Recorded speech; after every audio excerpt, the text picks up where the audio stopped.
Kisah senjata nuklir. Kisah senjata nuklir tidak dimulai di medan perang, tetapi di laboratorium dan ruang kuliah yang tenang di Eropa awal abad ke-20. Ilmuwan seperti Albert Einstein dengan persamaan terkenalnya E sama dengan mc kuadrat, membuka kemungkinan teoretis untuk melepaskan energi yang sangat besar dari atom-atom kecil. Ini adalah revolusi dalam fisika. Ini menunjukkan bahwa materi itu sendiri adalah waduk kekuatan yang sangat besar dan beku. Penemuan awal ini murni ilmiah, didorong oleh rasa ingin tahu yang mendalam tentang sifat dasar alam semesta.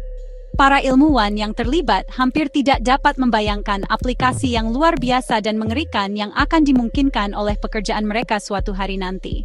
Masa depan yang akan secara tidak dapat diubah, mengubah arah sejarah manusia dan hubungan internasional. Jalan dari teori abstrak ke senjata nyata adalah salah satu lompatan intelektual dan dilema moral.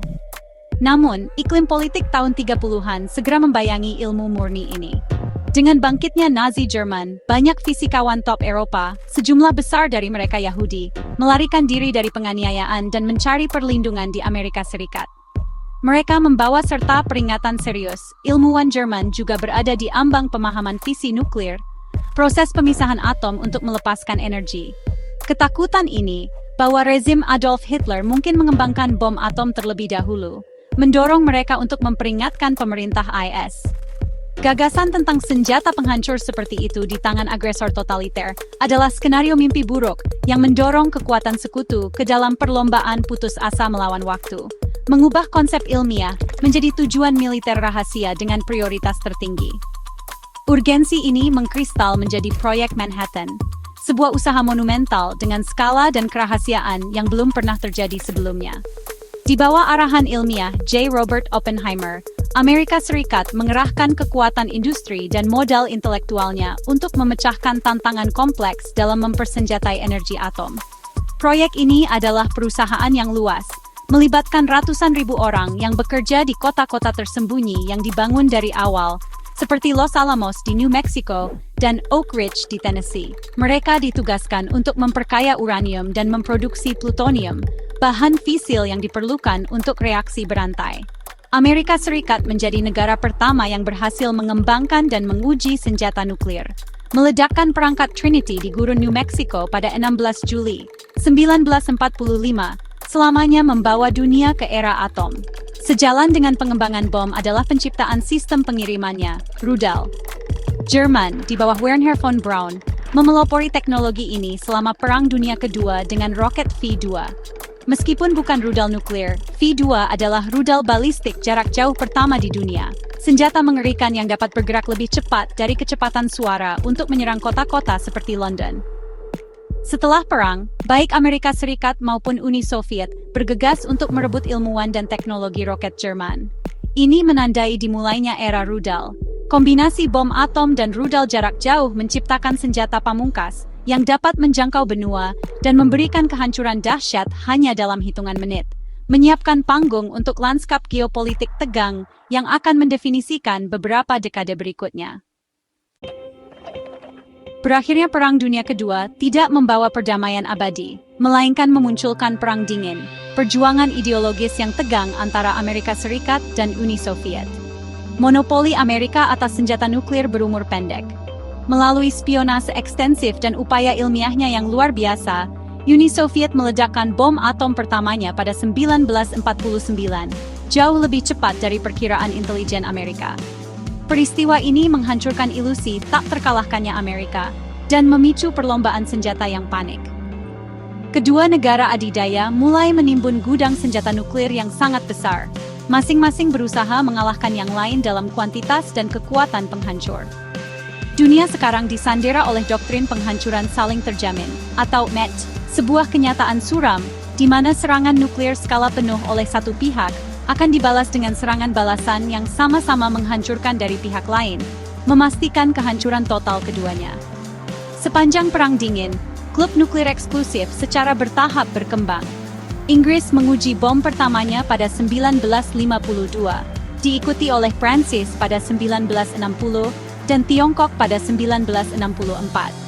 Meskipun gudang senjata negara-negara ini lebih kecil daripada dua negara adidaya, Keberadaan mereka memperumit keseimbangan strategis global. Penyebaran senjata-senjata ini berarti bahwa konflik regional sekarang berpotensi meningkat menjadi pertukaran nuklir global. Dunia menahan napas selama momen-momen ketegangan ekstrem, seperti krisis rudal Kuba pada 1962, ketika AS dan Uni Soviet berada di ambang perang. Periode ini mengukuhkan peran senjata nuklir sebagai penentu kekuasaan tertinggi, simbol status bagi negara-negara yang bercita-cita untuk pengaruh global dan pencegah terhadap serangan militer konvensional dari musuh yang lebih kuat. Saat ini, lanskap nuklir telah berkembang, tetapi bahaya mendasar tetap ada.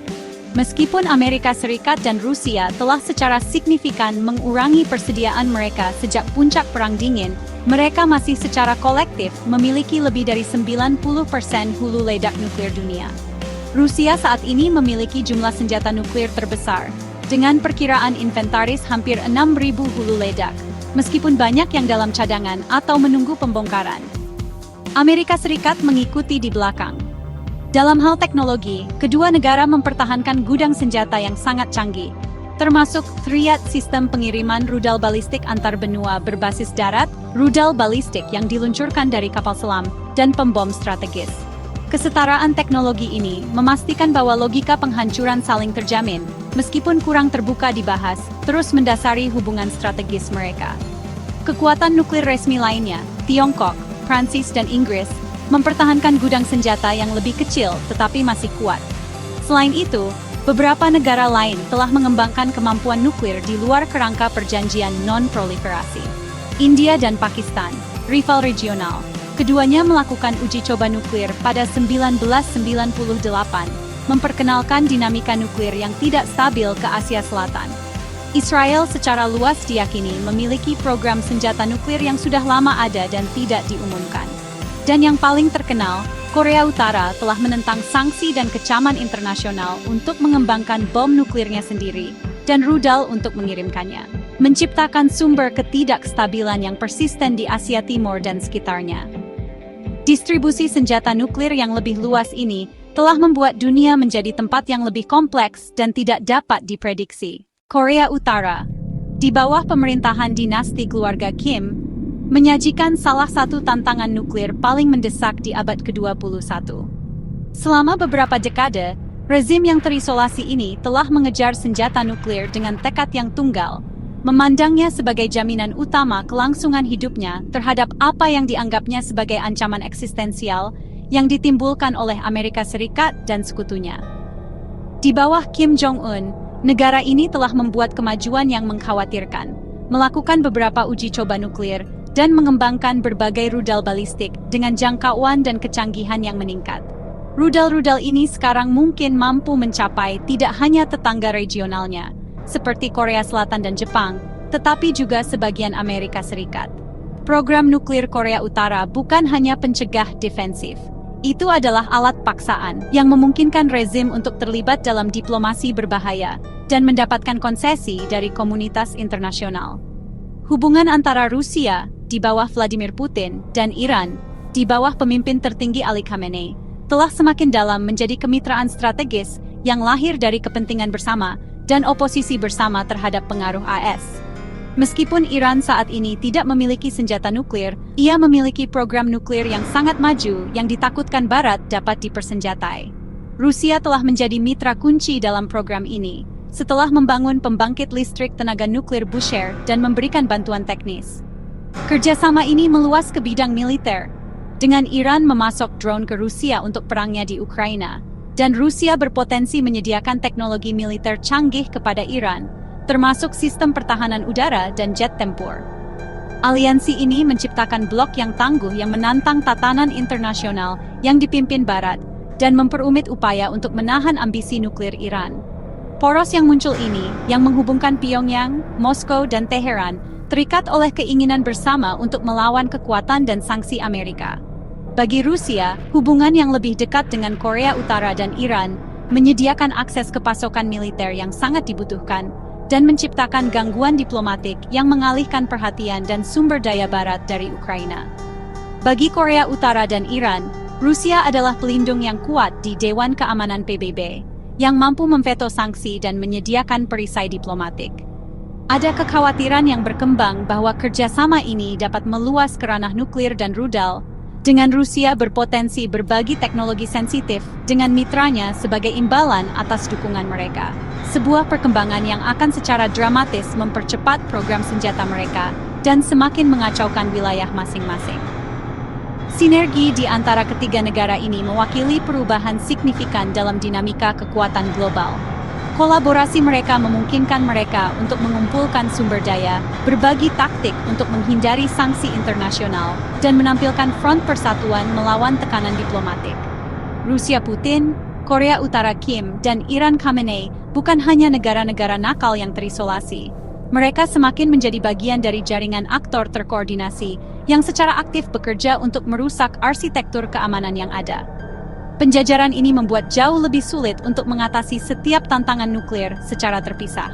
Krisis yang melibatkan satu anggota poros ini dapat dengan cepat menarik anggota lainnya, meningkatkan taruhan dan meningkatkan risiko konfrontasi yang lebih luas dan lebih berbahaya yang mencakup berbagai benua. Perang bayangan yang sudah berlangsung lama antara Israel dan Iran bisa dibilang merupakan titik nyala paling berbahaya di dunia untuk potensi konflik nuklir. Israel, dengan gudang senjata nuklirnya yang tidak diumumkan, tetapi diakui secara luas, memandang bom nuklir Iran sebagai ancaman eksistensial yang tidak dapat ditoleransi. Selama beberapa dekade, Israel telah melakukan kampanye sabotas, serangan siber, dan pembunuhan yang ditargetkan untuk memperlambat program nuklir Iran. Iran, pada gilirannya, telah membangun jaringan milisi proksi yang kuat di seluruh wilayah, termasuk Hizbullah di Lebanon, Hamas di Gaza dan Houthi di Yaman, yang digunakannya untuk mengancam Israel dan memproyeksikan kekuatannya. Konflik yang membara ini menciptakan siklus eskalasi yang berbahaya, di mana setiap salah perhitungan dapat memicu perang langsung skala penuh antara dua kekuatan militer paling tangguh di wilayah tersebut. Konflik militer langsung antara Israel dan Iran akan memiliki konsekuensi bencana, dengan potensi untuk meningkat menjadi bencana global yang mirip dengan Perang Dunia Ketiga.